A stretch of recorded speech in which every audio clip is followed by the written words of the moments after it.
Sebelumnya, Assalamualaikum warahmatullahi wabarakatuh. Kami dari kelompok 1 yang beranggotakan 5 orang. Yang pertama, Muhammad Kusuma Yuda, Ikrar Digantara, Rivia Alfatania, Denis Viola, U Kurniawan. Ingin mempresentasikan tentang prosedur dan kebijakan umum impor.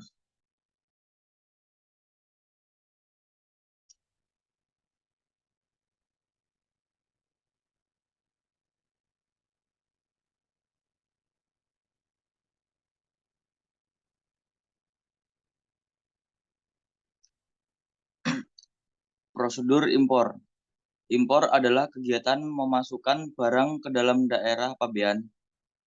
Impor bisa diartikan sebagai kegiatan memasukkan barang dari suatu negara atau luar negeri ke dalam wilayah pabean negara lain. Pengertian ini memiliki arti bahwa kegiatan impor berarti melibatkan dua negara. 1. Menentukan harga dan sistem perdagangan. 2. Menentukan cara dan biaya pengiriman. 3. Memilih freight forwarder. 4. Memilih cara pengiriman yang paling menguntungkan. Dan yang kelima, asuransi barang Anda. Keenam, pahami peraturan kepabeanan. 7. Menentukan cara pembayaran. 8. Mengatur pengiriman barang.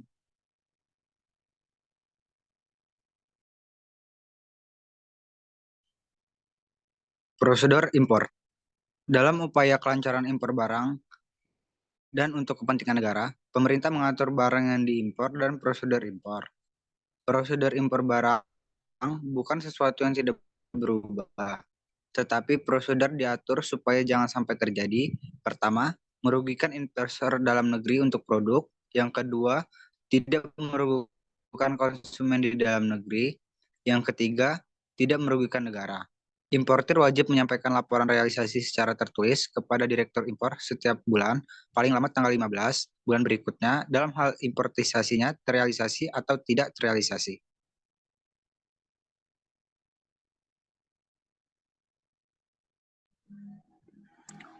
Proses kalkulasi harga impor. Proses kalkulasi harga impor, letter of intent, surat pengantar berupa inquiry, surat permintaan, offer atau surat penawaran. Langkah pertama meliputi 1. Indentor mengirim surat permintaan harga kepada importir atas barang-barang yang dibutuhkan. Kedua, importir mencari informasi pemasok di luar negeri yang biasa pemasok barang tertentu, melakukan badan pengembangan perdagangan internasional. Ketiga, setelah importir memperoleh pemasok yang cocok, importir mengirimkan surat permintaan penawaran untuk barang yang diinginkan. Selanjutnya akan dibacakan oleh Denis Viola.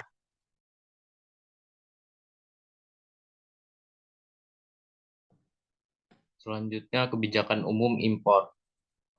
1. Politik dumping. Politik dumping merupakan sebuah kebijakan di mana suatu barang yang diimpor dan dijual di luar negeri dengan harga yang lebih murah agar dapat menguasai pasar tersebut. 2. Tarif kebijakan perdagangan bebas. 3. Pembatasan impor atau impor kuota.